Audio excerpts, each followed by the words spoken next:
Buffer দ্রবণে যে ব্যাপারটা আছে এটা কি? বাফার দ্রবণ কি? বাফার দ্রবণ হচ্ছে এমন একটি দ্রবণ, বাফার দ্রবণ কাকে বলে? যে দ্রবণে H প্লাস অথবা OH মাইনাস মানে অ্যাসিড বা ক্ষার যোগ করা হলে দ্রবণের pH এর পরিবর্তন হয় না। যেমন ধরো মানুষের বডিতে বাফার আছে 3 ধরনের। বা মানুষ যখন ফলমূল খায় মানে অ্যাসিড খাচ্ছে তখন তার কি আসলে বডির কোনো মানে প্রবলেম দেখা দিচ্ছে? বাফার দ্রবণ থাকার কারণে যতটুকু প্রবলেম হয় ওইটুকু সে একা একা সলভ করে নিতে পারে। তাহলে বাফার দ্রবণ কি? H প্লাস বা OH মাইনাস যোগ করা হলে pH মানের উল্লেখযোগ্য পরিবর্তন হয় না, যা আছে তাই থাকে আর কি। আচ্ছা, এখন মানুষের বডিতে কি আসলে প্রবলেম হয় না ভাই? হয়তো মানুষের বডিতে রক্তের pH যদি 8.5 এর তুলনায় বেশি হয়ে যায়, অথবা যদি এটা কখনো এরকম হয়ে যায় মনে হয় 6.5 এর নিচে যদি চলে আসে, তাহলে নিচে নেমে আসলে তাকে বলা হয় মানে অ্যাসিডোসিস নামে এক ধরনের রোগ হয়। 8.5 এর তুলনায় বেশি হয়ে গেলে তাকে অ্যালকালোসিস নামে এক ধরনের রোগ হয়। আর মানুষের শরীরে 3 ধরনের বাফার থাকে আর কি, বুঝছো? যেটা হলো কি, একটা হচ্ছে ফসফেট বাফার, একটা হচ্ছে বাইকার্বনেট বাফার, আর একটা হচ্ছে প্রোটিন বাফার। লিখে নাও না এই জিনিসটা একটু। কয়টা বাফার বলছিলাম? 3টা বাফার থাকে, লিখে নাও। ঠিক আছে, ওকে। এখন বাফার হচ্ছে এটা থাকে। তাহলে এখন বাফারটা ভাই তৈরি হয় কেমন? তাহলে বাফার দ্রবণটাকে এটা একটু বুঝান তো আপনি আগে। এটা তো সংজ্ঞাটা বললেন, তাই না? এটা তো কিসের কথা বললেন? এটা হচ্ছে ডেফিনেশনটার কথা বলেছেন। তাহলে এবার আপনি আমাকে একটু বলেন বাফার দ্রবণের জিনিসটা কি? বাফার দ্রবণ জিনিসটা হলো এরকম টাইপের, ওইখানে একটা উইক সিস্টেম থাকবে। সেটা হইতে পারে ওটা উইক অ্যাসিড থাকবে, অথবা হইতে পারে একটা উইক বেস থাকবে। একটা উইক অ্যাসিড থাকবে অথবা একটা উইক বেস থাকবে, যে কোনো একটা, তাই না? তাহলে এইটা থাকলে দুইটা বাফার কথা বলতেছে। এটা উইক অ্যাসিড থাকলো, তাহলে আবার কি ওই উইক অ্যাসিডের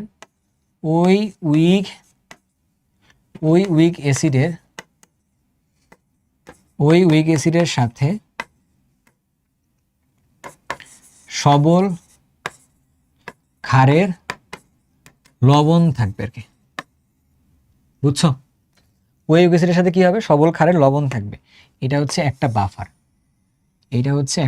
তাহলে বাফারের ক্ষেত্রে কি বলছে? উইক অ্যাসিড থাকবে, তার সাথে সবল ক্ষার একটা লবণ থাকবে। আবার আরেকটা জায়গায় হবে যে উইক বেজ থাকবে, এবং ওই উইক বেজ এর সাথে সবল অ্যাসিড এর লবণ থাকবে। তাহলে বাফার সিস্টেম কেমন হয়? Either weak acid either weak base, কিন্তু তার সাথে কে থাকবে? তার সাথে থাকবে সবল ক্ষার একটা লবণ থাকবে। তার মানে অ্যাসিড অথবা বেজ। তাহলে আমরা যদি এক কথা জিনিসটা বলে দিই এটা, যে ভাই অ্যাসিডের সাথে লবণ এটা একটা বাফার। কোন অ্যাসিড? উইক অ্যাসিডের সাথে তার লবণ। আর এটা কি বলতেছি? বেজের সাথে তার লবণ। কোন বেজ? Week base. এটাকে বলতেছে বাফার। যদি উইক অ্যাসিড হয় তাকে বলা হয় অম্লীয় বাফার দ্রবণ। অম্লীয় বাফার বলা হয়। আর যদি উইক বেস হয় তাকে কি বলা হয়? ক্ষারীয় বাফার দ্রবণ। তাহলে ভাই এক্সাম্পল বললে একটু সুবিধা হইতো, খুব পেঁচা লাগতেছে। এই যে একটা উইক অ্যাসিড CH3COOS, ওর যে লবণটা হবে ওই অ্যাসিডেরই লবণ হইতে হবে, CH3COONA। এটা হচ্ছে আমাদের কাছে অম্লীয় বাফার। ওই অ্যাসিডে কিন্তু হওয়াটা মাস্ট। আর এক্সাম্পল বলেন, অ্যামোনিয়াম হাইড্রোক্সাইডটা নেন, তার সাথে আপনি কি করেন? তার সাথে আপনি হচ্ছে অ্যামোনিয়াম ক্লোরাইডটা অ্যাড করেন, বুঝছো? অ্যামোনিয়াম ক্লোরাইড অ্যাড করেন। ক্লিয়ার কিনা? ডান। এখন এইটা তো ভাই বুঝছি, কোনো সমস্যা নাই। তাহলে বাফার দ্রবণের মেকানিজমটা কিভাবে কাজ করে এইটা একটু বলে দেন, কারণ এটা পরীক্ষায় আসে। বাফার দ্রবণের মেকানিজমটাকে একটু বলেন। আগে তুমি আমার এটা বলো, তুমি কি এটা বুঝছো কিনা? বাফার দ্রবণটাতে কি থাকে? ইদার একটা অ্যাসিড থাকে। কোন অ্যাসিড থাকে? একটা উইক অ্যাসিড থাকে, তার সাথে তার একটা বেজ থাকে, তার একটা কি থাকে, বেজ থাকে, একটা সরি তার একটা সল্ট থাকে বা একটা লবণ থাকে, তাই তো, তার একটা লবণ থাকে। আচ্ছা, তাহলে এই অ্যাসিডটা কিন্তু অবশিষ্ট থাকতেই হবে আর কি। তাহলে ধরো আমাদের কাছে নিয়েছিলাম আমরা কি CH3COOH, এর সাথে নিলাম হচ্ছে CH3COONA। আচ্ছা, তাহলে এইটা যদি আমরা ভেঙে দিই CH3COOH, এইটা কিন্তু লেস দেন 5% ভাঙে, তার মানে উভমুখীভাবে ভেঙে দিতে হচ্ছে, উভমুখীভাবে ভেঙে দিতে হচ্ছে।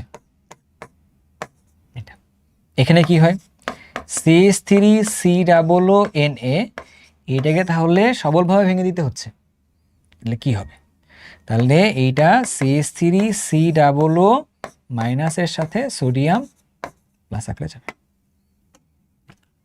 বুঝছো তো?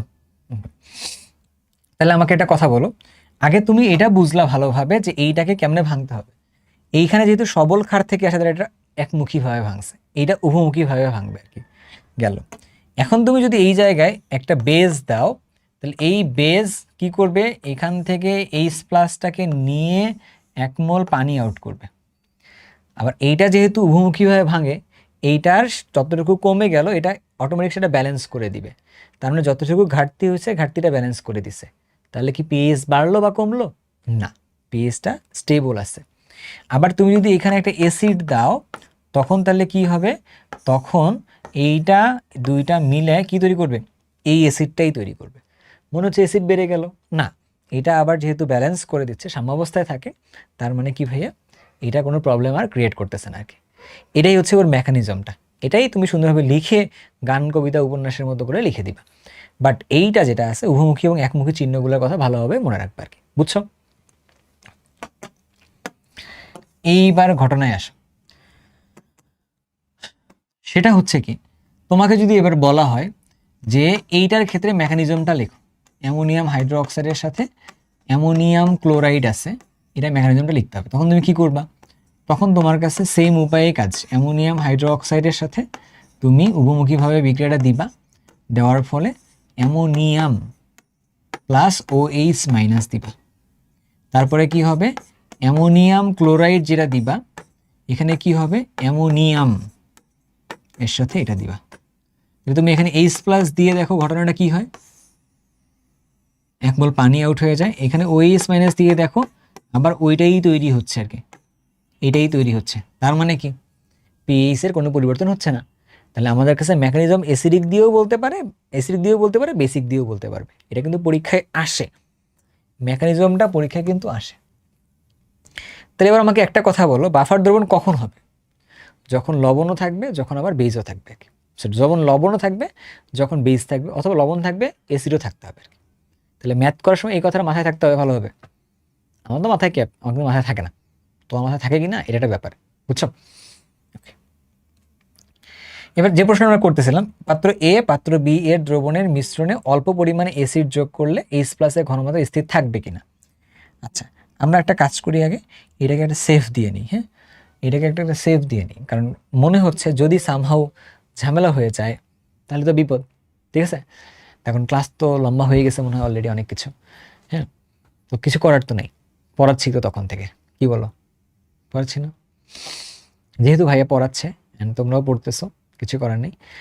একজন আমাকে বলছিল যে ভাই আপনি যখন ক্লাসটা নিবেন তো তখন হচ্ছে যে আমি জুমে থাকবো, ক্লাসটা আপনার সাথে করব।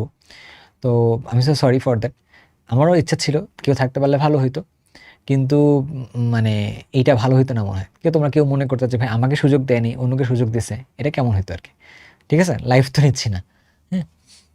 তাহলে পাত্র এ পাত্র বি এর দ্রবণের মিশ্রণে পাত্র বিতে কি আছে, একটা স্ট্রং বেজ আছে, এখানে কি আছে, ওটা উইক অ্যাসিড একটা আছে আর কি। আচ্ছা, তাহলে এটা হইতে পারে, আগে তুমি একটা বিক্রিয়া দিয়ে দাও, বুঝছো? আগে তুমি বিক্রিয়াটা দিয়ে দাও, তাহলে দেখি বিক্রিয়া দিলে অবস্থাটা কি হয় আর কি। এখানে বিক্রিয়া দিলে কি হবে, যে HCOOH এর সাথে সোডিয়াম হাইড্রোক্সাইড বিক্রিয়া করবে, বিক্রিয়া করার পর দেখলাম সোডিয়াম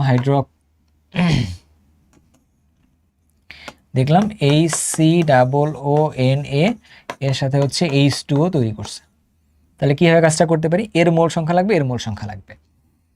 এর মোল সংখ্যা কত, এর ঘনমাত্রা মানে আমরা বের করছিলাম কি দেখছো ঘনমাত্রাটা বের করে নিই, ঘনমাত্রা বের করলে কাজে লাগতো এটার। হ্যাঁ, এটা ঘনমাত্রাটা বের করতে হবে এবার। 5 ইন্টু 1000 ভাগ 46 ইন্টু 100, তাহলে 1.08 এত মোল। তাহলে আমরা কিভাবে এর মোল সংখ্যা বের করতে পারি? মোল সংখ্যা বের করবো হচ্ছে এই ঘনমাত্রা ইন্টু হচ্ছে তার কি আয়তন। তাহলে 1.08 ইন্টু 50, হ্যাঁ, তাহলে কত হলো এটা? 54 ইন্টু 10⁻³ এত মোল। তাহলে এরটা কত হবে? এটা হবে হচ্ছে দ্রবণ 40 মিলিলিটার সোডিয়াম হাইড্রোক্সাইড কত মোল, ও মোলার দেওয়া নেই, পিএইচ দেওয়া আছে, ঠিক আছে। তাহলে ওর পিওএইচ কত হবে? তাহলে ওর পিওএইচ হবে হচ্ছে 1। পিওএইচ যদি 1 হয় তাহলে এর ওএইচ এর ঘনমাত্রা কত হবে? ওএইচ এর ঘনমাত্রা হবে হচ্ছে 0.1 হবে আর কি, বুঝো নাই? অনেক কিছু মুখে মুখে করে ফেলছি তো। তাহলে মাইনাস লগ অফ ওএইচ এর ঘনমাত্রা, এইটা সমান হয়ে যাচ্ছে হচ্ছে 1। তাহলে ওএইচ এর ঘনমাত্রা তাহলে কত হবে? ওএইচ এর ঘনমাত্রা তাহলে এটাতে যদি ক্যালকুলেশন করো তাহলে আসবে হচ্ছে 0.1 আসবে আর কি, বুঝছো? তাহলে এটার ঘনমাত্রা 0.1 আর 40, তাহলে হচ্ছে 40 ইন্টু 0.1 4, তাহলে হচ্ছে 4 ইন্টু 10⁻³ ওকে। এবার তুমি দেখো ভালোভাবে, এর পরিমাণটা 4, এরটা কত? 54। তার মানে তো বিপদ অনেক, কারণ এর পরিমাণটা অনেক বেশি, এর পরিমাণটা অনেক কম, তাহলে এটা শেষ হয়ে যাবে, এটা এক্সেস থাকবে, অর্থাৎ ওই দ্রবণটায় এক্সেস থাকবে। তাহলে এক্সেস থাকবে কত? এর 4-এর সাথে এর 4 বিয়োগ করবে আর কি, মানে বিক্রিয়া করবে। তাহলে 54 ইন্টু 10⁻³ থেকে 4 ইন্টু 10⁻³ এটা বিয়োগ করো, বিয়োগ করলে তাহলে কত হয়? 50 ইন্টু 10⁻³ এত মোল HCOOH অবশিষ্ট থাকবে। তাহলে দুর্বল অ্যাসিডটা অবশিষ্ট আছে আর লবণও তৈরি হয়েছে আর কি। তাহলে সলিউশনে কি থাকলো? সলিউশনে থাকলো HCOOH, এর সাথে আছে হচ্ছে HCOONA। তাহলে কি বলবা বলো তো? তাহলে এইটা একটা বাফার সলিউশন। কেমন বাফার সলিউশন? এইটা একটা acidic buffer solution, acidic buffer solution. তাহলে অ্যাসিডিক বাফার যদি হয় তাহলে এই দ্রবণের মধ্যে তুমি যদি H+ যোগ করো তাহলে ঘনমাত্রা কি থাকবে? স্থির থাকবে, কারণ বাফার দ্রবণের মধ্যে অ্যাসিড বা ক্ষার যোগ করা হলে তেমন কোনো পরিবর্তন আসলে হয় না আর কি। ক্লিয়ার কথাটা? ওকে, বুঝছো? হ্যাঁ বুঝছি। এখন এখানে একটা কথা হইতে পারে, তোমার কাছে মনে হতে পারে ভাইয়া বাফারের ক্ষেত্রে কি আমরা একটা বাফার দ্রবণটার পিএইচ বের করতে পারবো? হ্যাঁ, বাফার দ্রবণের পিএইচ হেডিং দাও, এইটা তাহলে নির্ণয় করা যায়। বাফার দ্রবণের পিএইচ বের করা যায় কিসের সাহায্যে? এই সমীকরণটার সাহায্যে। নাম কি এটা? হেন্ডারসন হ্যাসেলবাখ সমীকরণের সাহায্যে। হেন্ডারসন হ্যাসেলবাখ সমীকরণের সাহায্যে, এর সাহায্যে এটা নির্ণয় করা যায়। কিসের সাহায্যে নির্ণয় করা যায়? হেন্ডারসন হ্যাসেলবাখ সমীকরণের সাহায্যে নির্ণয় করা যায়। এটা কিভাবে হয়? পিএইচ সমান পিকেএ প্লাস লগ অফ ওই যে সল্টটা নিচ্ছিলা তুমি, লবণটা, তার ঘনমাত্রা ডিভাইডেড বাই অ্যাসিড যেটা এক্সেস অ্যামাউন্টে আছে তার ঘনমাত্রা আর কি। তো সাপোজ এটা কিন্তু আমরা আবার কাট দিয়ে করতে পারি, জানো তো? পিওএইচও বের করতে পারবো এই ফর্মুলা দিয়ে। কেমনে? পিওএইচ সমান পিকেবি প্লাস লগ অফ সল্টের ঘনমাত্রা ডিভাইডেড বাই বেইজের ঘনমাত্রা আর কি, বেইজের ঘনমাত্রা। বুঝছো? ঠিক আছে, তাহলে সমস্যা আমি পাচ্ছি না কোনোটা। আচ্ছা, তুমি একটা জিনিস আমাকে তাহলে বলো যে ভাই আগের যে ম্যাথটা করলেন, আপনি যে পরে যে ম্যাথটা করলেন, তাহলে এই ম্যাথটার কি আপনি কোনো পিএইচ বের করতে পারবেন? দেখো, যদিও বলে নেই এটা পিএইচ বের করাটা, তবু তুমি চাইলে করতে পারো, এক্সট্রা করে করতে পারো। যে দেখো পিএইচ সমান কি হবে? তুমি যদি করতে চাইতা তাহলে তুমি করতে পারতা পিকেএ প্লাস লগ অফ, আমাদের কাছে যে লবণটা আছে সেটা কোনটা? HCOONA, এটা হচ্ছে লবণটা, আর নিচে হলো কি? নিচে হলো HCOOH, এই যে অ্যাসিডটা। তাহলে ঘনমাত্রা যেহেতু দূরের ক্ষেত্রে আয়তন সমান, তাহলে ওদের মোল সংখ্যার অনুপাত দূরে লিখলেই হবে আর কি। আচ্ছা, তখন তুমি সুন্দরভাবে লিখতে পারতা পিকেএ মানে কি? মাইনাস লগ অফ এই যে কেএ, এটা বসাই দিবা এখানে, মাইনাস লগ অফ কে এটা এখানে বসাই দিবা, বুঝছো? আর এখানে কি বসাবা, উপরে উপরে হচ্ছে কি এই যে যতটুকু এই ক্ষার আছে অতটুকু পরিমাণে লবণ উৎপন্ন হবে, সেই লবণটা উপরে বসলো। এসির অবশিষ্ট আছে কোনটা, এই যে এটা বসাই দিবা, তাহলে সুন্দরভাবে পিএইচ এর মানটা বের হয়ে আসবে। দিস ইজ হাউ বের করে আর কি। ম্যাথ অবশ্যই থাকবে এরকম সামনে, বাট বললাম সি পাত্রের দ্রবণে সামান্য পরিমাণ অ্যাসিড বা ক্ষার যোগ করলে পিএইচ এর পরিবর্তন ঘটবে কিনা আর কি। সি পাত্র মানে কি, পাত্র 3 নাম্বারের মধ্যে। তাহলে এখানে তুমি কেমন বের করবা, তুমি দেখবা আসলে কি, হোয়াট ইউ উইল দেখবা, সেটা কি, সেটা হচ্ছে তুমি দেখবা হচ্ছে অ্যাসিড অবশিষ্ট থাকে কিনা, অ্যাসিড অবশিষ্ট থাকে কিনা, অবশিষ্ট থাকে কিনা, যদি থাকে কিনা, আছে, যদি মনে হয় আছে, তাহলে হচ্ছে বাফার। অবশ্যই দুর্বল অ্যাসিড হইতে হবে এবং সবল ক্ষারের বিক্রিয়া হইতে হবে, না থাকলে কিন্তু হবে না। হ্যাঁ, তাহলে চলো দেখি একটু।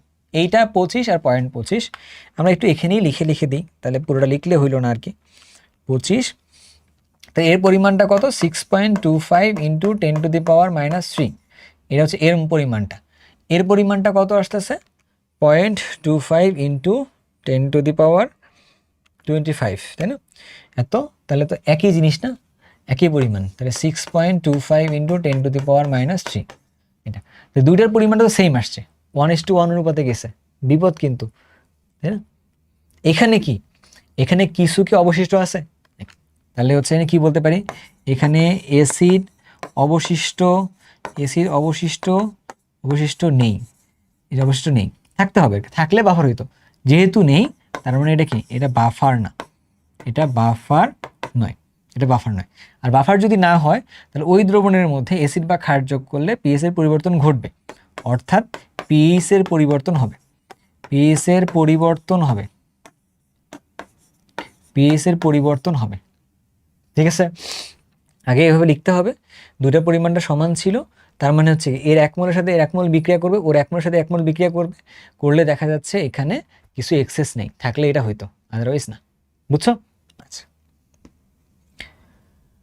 হিসাব করে দেখাও 1 নং পাত্রের দ্রবণে কত মিলিলিটার এত যোগ করলে দ্রবণের পিএইচটা 5 হবে আর কি। গুড, ভালো কথা। এইটা হচ্ছে আমাদের কাছে অ্যাসিড, ওইটা হচ্ছে এবার দিচ্ছে সরাসরি লবণটাই দিচ্ছে আর কি, তার মানে অ্যাসিড আর লবণের একটা দ্রবণ তৈরি করতেছে। অ্যাসিড আর লবণের দ্রবণ তৈরি করা মানে বাফার দ্রবণ অটোমেটিক।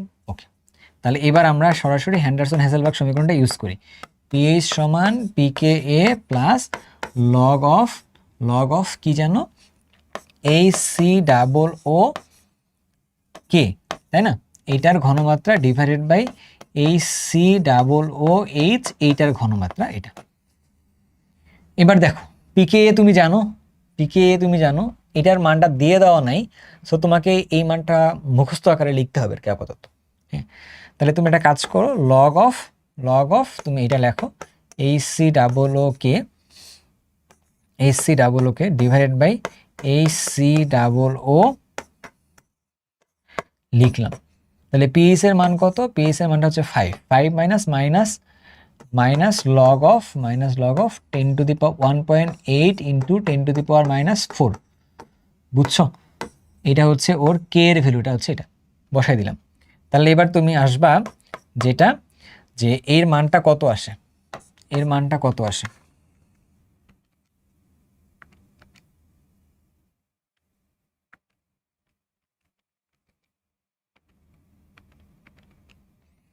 এই মানটা আসতেছে হচ্ছে 0.255। আচ্ছা, তাহলে তোমার একটা কাজ করি, HCOOK এর ঘনমাত্রা ডিভাইডেড বাই HCOOH এর ঘনমাত্রা সমান 10⁻⁴.255। তাহলে এবার আসো, HCOOK এর ঘনমাত্রা সমান তাহলে কত আসতেছে, তাহলে 10⁻, এটা কিন্তু এবার কি গুণ হবে, 10⁻0.255, তাই না?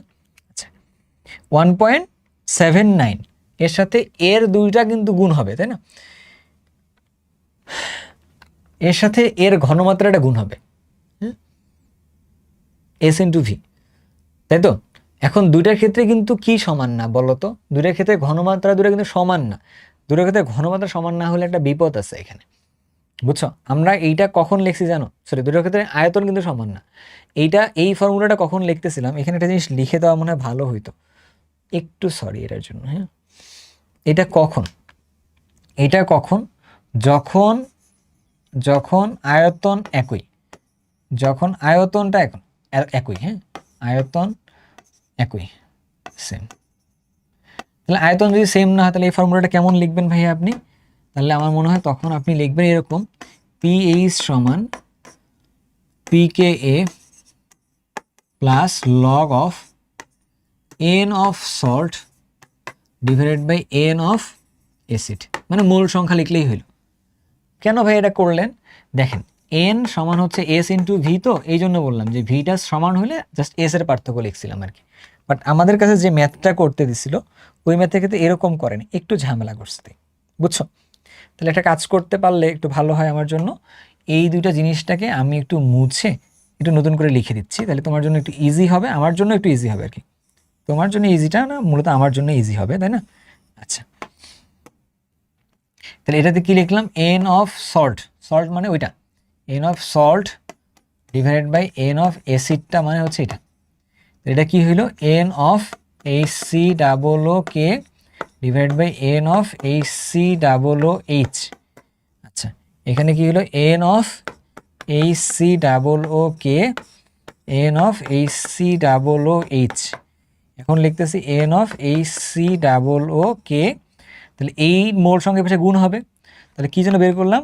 1.79 ইন্টু এর মোল সংখ্যা কত, এই দুইটা গুণফল করলেই মোল সংখ্যা পাওয়া যাবে।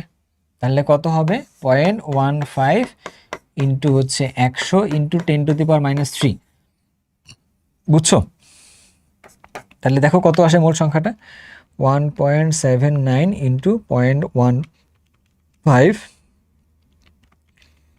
100 ইন্টু 10⁻³, তাহলে 0.02685 ডান।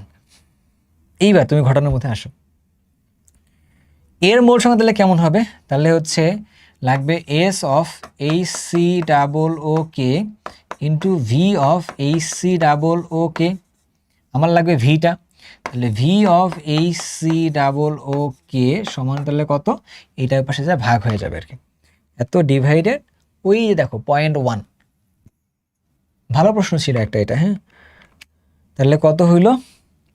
0.2685, এত কিন্তু লিটার, তোমার লাগবে এটা কোথায়? মিলিলিটারে। তাহলে এটারে 1000 দিয়ে গুণ করতে হবে, তাহলে লাগবে হচ্ছে এটা 268.5 এত মিলিলিটার, বুঝছো? একটু বড় ম্যাথ। রক্তের পিএইচ গণনা করলাম। উদ্দীপকে দ্রবণে সামান্য অ্যাসিড বা ক্ষার যোগ করলে পিএইচ এর পরিবর্তন হবে কিনা? আচ্ছা দেখো, এটা একটা অ্যাসিড দেওয়া আছে, এটা একটা বেস দেওয়া আছে, তার মানে এই দুইটা নিয়ে তো কোনো ঝামেলা নেই। আর কি হয়েছে? মানুষের রক্ত দেওয়া আছে, এটার কে এর ভ্যালুও দেওয়া আছে। রক্তের পিএইচ গণনা করতে বলছে, তাহলে রক্তের পিএইচ তুই গণনা করবে কেমনে? রক্তটা তোর বাফার, তাই না? তাহলে গ নাম্বারে যদি আমরা বাফার বের করতে যাই, গ নাম্বার যেহেতু বাফার ধরেই কাজ করতেছি, তাহলে হচ্ছে কি পিএইচ সমান কত হবে? পিকেএ প্লাস, ঠিক আছে, পিকেএ প্লাস লগ অফ, দেখো এখানে আয়তন বলে দেওয়া নাই, তাহলে ঘনমাত্রার পার্থক্য লিখলেই হবে আর কি। তাহলে উপরে হবে হচ্ছে এইচ সি,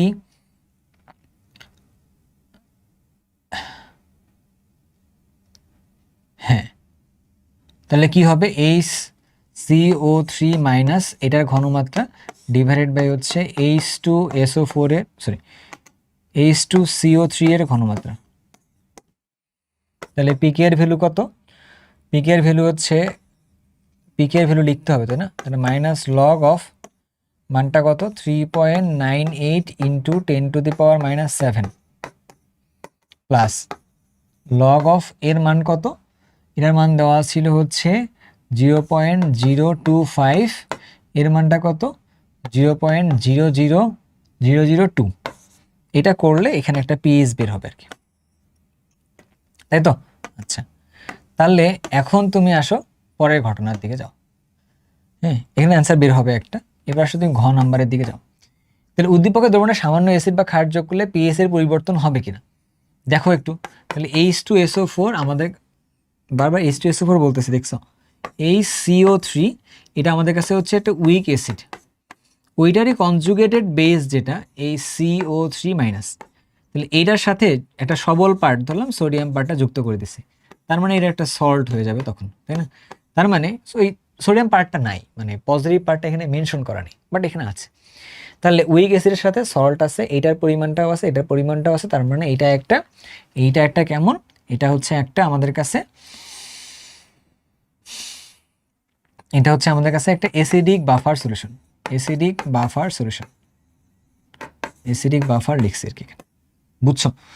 একটা অ্যাসিডিক বাফার যেহেতু হয়েছে, তার ওর মধ্যে অ্যাসিড দেওয়া বা ক্ষার দেওয়া না কেন কোনো প্রবলেম কিন্তু নেই, এটা বুঝতে পারছো? কারণ অ্যাসিড বা ক্ষার দাও, তুমি যেটাই দাও না কেন, তখন এটা কি হবে, এইটার পরিবর্তনে যে ফলাফলটা এটাকে প্রশমিত করে ফেলবে আর কি। তার মানে এটাতে কোনো ঝামেলা, পিএইচ যোগ করলে পরিবর্তন হবে না আর কি উল্লেখযোগ্য পরিমাণে। কথা ক্লিয়ার?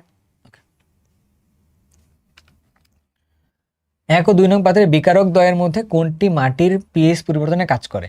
X2CO3 Y MnO4। তাহলে এক্স হচ্ছে এত, তার মানে সোডিয়ামের কথা বলতেছে, ওয়াই এত, তাহলে পটাশিয়ামের কথা বলতেছে, এটা হচ্ছে পটাশিয়াম পারম্যাঙ্গানেট, এটা হচ্ছে সোডিয়াম কার্বনেট। সোডিয়াম কার্বনেট যেটা, এইটা পানির পিএইচ পরিবর্তনে, মাটির পিএইচ পরিবর্তনে ভালো ভূমিকা রাখে আর কি, বুঝছো? এইটা না, এই যে এইটা ভালো ভূমিকা রাখে আর কি, এটা। কারণ এটা ক্ষারীয় দ্রবণ তৈরি হয়, এর 1 মোল সমান 2 মোল OH এর সমতুল্য পরিমাণে আছে। এটা হচ্ছে যে যদি কখনো অ্যাসিডের পরিমাণ বেড়ে যায় তাহলে ওইটাকে কমায় দেয়, আবার যদি কখনো দেখা যায় যে ক্ষারের পরিমাণ বেশি দরকার, তখন ওইটা ইউজ করলে কাজে লাগে আর কি, এটা। এটা অম্লীয় বাফার দ্রবণ আসলে কোনটা? অম্লীয় বাফার দ্রবণ, দুর্বল অম্ল আছে, তার সাথে তার একটা স্ট্রং বেজের একটা বিক্রিয়া হচ্ছে আর কি এখানে, তখন দুর্বল অম্লটাকে অবশিষ্ট থাকতে হবে আর কি, এটা শর্তটা। আচ্ছা, তাহলে কি হবে দেখো, এটা হবে না, স্ট্রং অম্ল, তার এটা হবে না, এটা বাদ। তারপরে কি বাদ দেওয়া যেতে পারে, আরও 3টার মধ্যে এবার টেস্ট করতে হবে আর কি, ম্যাথ করতে হবে এবার। দেখো, এর 30 মিলিলিটার 0.1 মোলার, 30 মিলিলিটার 0.1 মোলার, দুটো তো বিক্রিয়া করে শেষ হয়ে গেছে, অবশিষ্ট তো অ্যাসিড নাই, তার মানে এটা হবে না। 30 মিলিলিটার 0.1, 20 মিলিলিটার 0.1, তার মানে এইটা 10 মিলিলিটার স্টিল বাকি থাকবে যদি সেম বিক্রিয়া করো, তাহলে এইটা হচ্ছে আমাদের কাছে অম্লীয় বাফার দ্রবণ। এটা 20, এটা 20, তাহলে এটা হবে না, তাহলে অ্যাসিডটা অবশিষ্ট থাকা লাগবে, এটা হচ্ছে আমাদের কাছে শর্ত। কাকে? অ্যাসিডটা অবশিষ্ট থাকা লাগবে, এটা হচ্ছে আমাদের কাছে শর্ত, এটা যেন মনে থাকে ভালোভাবে। কোন অনুপাতটি মিশ্রিত বাফার দ্রবণ? দেখো একটু ভালো করে, এটার পরিমাণটা বেশি, এর পরিমাণটা কম, এটাই তো হওয়া উচিত, তাই না? দুটো সমান হলে তো হবে না। তারপরে হচ্ছে কি, দুটো সমান হলে হবে না। তারপরে এইটা যেটা আছে, এটা হলো আমাদের কাছে অ্যামোনিয়াম হাইড্রোক্সাইড, এটা হচ্ছে আমাদের কাছে অ্যাসিড। তাহলে এর দেখো 1 মোলের সাথে ওর 2 মোল বিক্রিয়া করে কিন্তু, তাহলে এর 2 মোলের সাথে তাহলে ওর কত মোল? 4 মোল বিক্রিয়া করবে, তাই না জিনিসটা? তাহলে কি হইলো জিনিসটা, যে 2 মোল আর 1 মোল, এটাই তো আমাদের কাছে পারফেক্ট জিনিসটা, তাই তো? তাহলে কোনটা হবে? তাহলে এটা হবে হচ্ছে এইটা, মিশ্রিত বাফার দ্রবণ কোনটা হবে? এইটা। ডান। বাফার দ্রবণের কৌশলের সাথে সম্পর্কিত নিচের কোনটি? অসওয়াল্ডের লঘুকরণ সূত্রটা হচ্ছে এর সাথে সম্পর্কিত, কোনটা বলতো?